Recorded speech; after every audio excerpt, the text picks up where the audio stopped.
un match où tu te faisais défoncer. Attends, un match où tu te faisais défoncer, genre. On était en KD, je crois, je me rappelle, un match où tu te faisais défoncer. Ouais, il y en a eu beaucoup. Ouais. Genre, tout le monde était sur ton dos, tout ça, tu étais à la limite de pleurer. Et au dernier carton, tu rentres et tu fais un sgore. C'est pas vrai? Si, c'est pas vrai, mais on continue, on aime bien. C'est filmé, c'est clair. Tu fais pas ça. Yo tout le monde, c'est Elian pour YM TV. Aujourd'hui, on repart aux origines, à la Genèse, à Tourcoing-Saint-Michel. Je suis un peu en transpiration parce que je viens de manger l'invité du jour, Elias Kerzan. Calmez.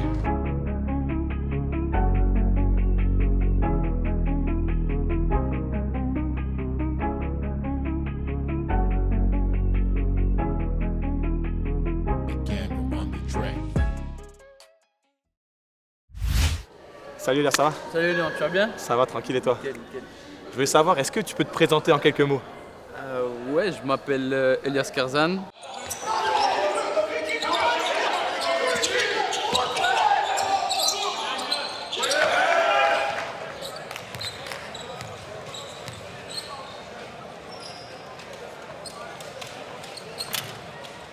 Je suis originaire de Tourcoing, donc je suis né ici.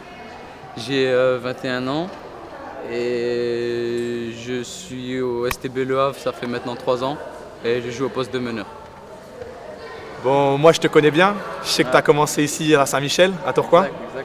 Qu'est-ce que ce club il représente pour toi et cette ville en général elle représente pour toi? Comme je te l'ai dit juste avant, je suis originaire de Tourcoing, je suis né ici. D'ailleurs, je suis né à 2 pas de la salle où on est, là où j'ai commencé. Et ouais, pour moi, ça représente le début car j'ai commencé ici en baby basket. J'ai fait jusqu'à mes années minimes. Du coup, c'est important pour moi aussi de revenir là où j'ai commencé. Aux origines, à la Genèse. Voilà, aussi. Du coup, toi, je sais que tu es très proche de ta famille. Ouais. Tu as 2 frères qui sont dans le basket aussi. Exactement. Qu'est-ce que ça représente pour toi, la famille, le cocon familial? Il est vraiment important, j'ai l'impression. C'est primordial, la famille, je pense, pour chaque sportif. C'est un peu notre source d'énergie, notre source de motivation.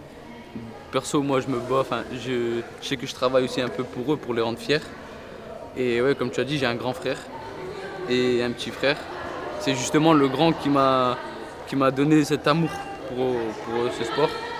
Parce que c'est lui qui venait ici s'entraîner. Moi, je savais pas trop quoi faire. Du coup, j'ai commencé à le suivre petit à petit. Et voilà, c'est là d'où est né l'amour pour le basket. Donc, tu as tes 2 frères qui jouent aussi à un bon niveau au basket. C'est vraiment une réussite familiale dans le monde du basket. Et est-ce que c'est aussi une fierté pour tes parents du coup? Bien sûr. Je pense qu'aujourd'hui, ils sont fiers de nous 3. Et même moi, je suis fier d'eux. Je sais que mon grand frère m'a appris beaucoup de choses dans ce milieu-là. Parce que lui aussi, il est passé par le monde professionnel. Et oui, pareil pour mon petit frère aussi, il est en espoir à Gravelines, il joue en espoir.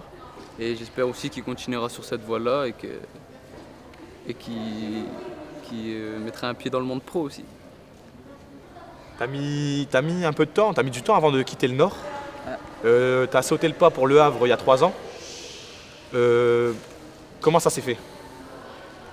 Ça s'est fait naturellement. J'avais fini mes années de formation à Lille, parce que j'étais en de formation avec toi d'ailleurs. C'est vrai, les bonnes années. C'est là où j'ai rencontré Elian. Et voilà, j'ai fini mon cursus de formation à Lille.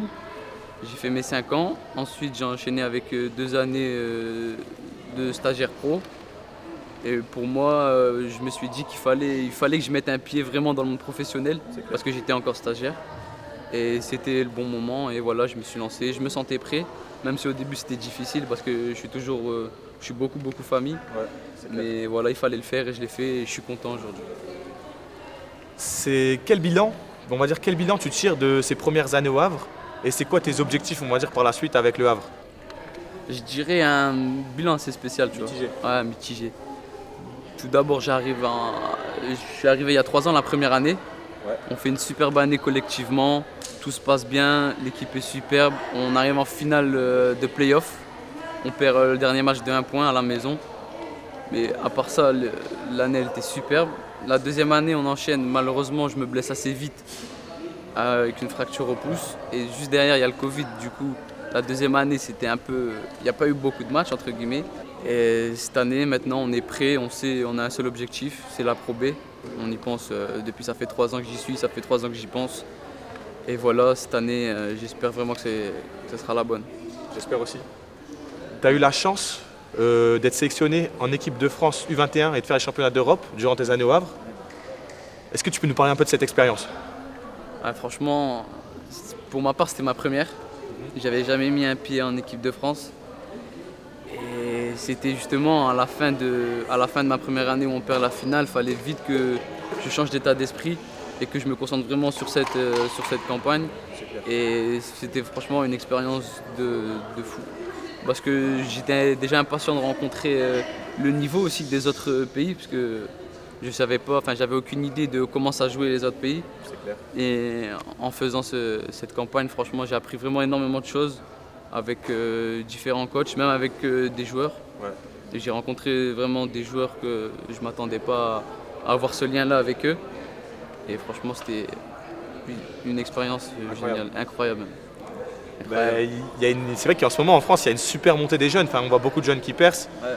C'est une belle génération, je pense. Je sais pas ce que tu en penses. Oui, ça prouve, on va dire, l'efficacité de la formation française. On sait qu'aussi en France, on parle beaucoup du foot, mais je pense que le basket aussi prend vraiment une grande place dans le domaine du sport. Ouais, c'est clair.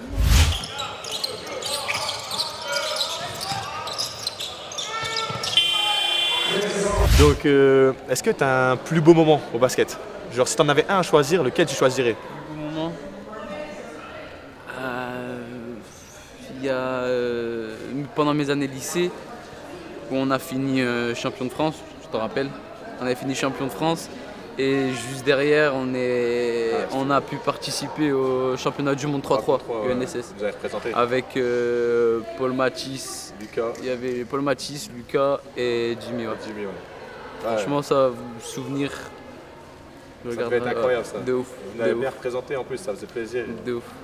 Et on va parler un peu de l'envers du décor, parce que les coachs c'est super important au basket. Ouais. Et si tu en avais un à garder qui t'a vraiment marqué? Franchement, je vais pas en cibler un, tu vois. Parce que tous apporté des choses. Ouais, voilà, j'ai eu la chance d'en rencontrer plusieurs grâce à d'autres aventures, d'autres campagnes, etc. J'ai eu la chance d'en rencontrer plusieurs et chacun d'entre eux m'a apporté quelque chose, tu vois, que j'avais pas. De ton et plus jeune âge à maintenant. Voilà, depuis tout petit là que j'ai commencé ici avec justement Ismaël Niang là, qui est présent. Ouais. Que j'ai commencé ici avec lui jusqu'à aujourd'hui avec mon coach actuel qui tous les jours j'en apprends. Du coup on peut dire que je peux tous les remercier entre guillemets, tu vois. C'est clair. Mais ouais, voilà. On va passer au moment un peu croustillant de l'interview. Vas-y, je suis chaud.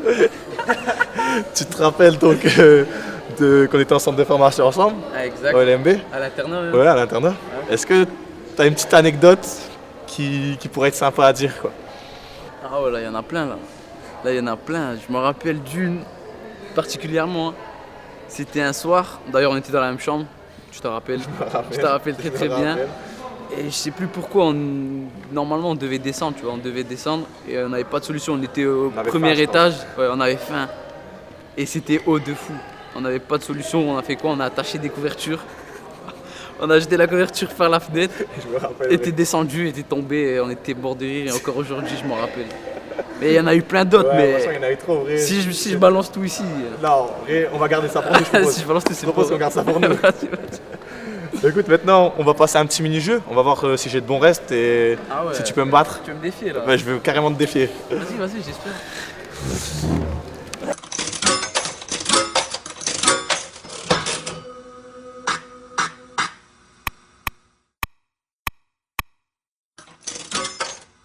Donc là, ça va être le mini-jeu. Ça va être tir du milieu de terrain. Si tu perds, tu payes.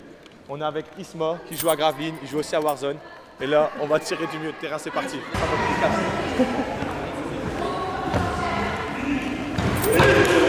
Attends, on doit tirer. Mais c'était une tir d'introduction.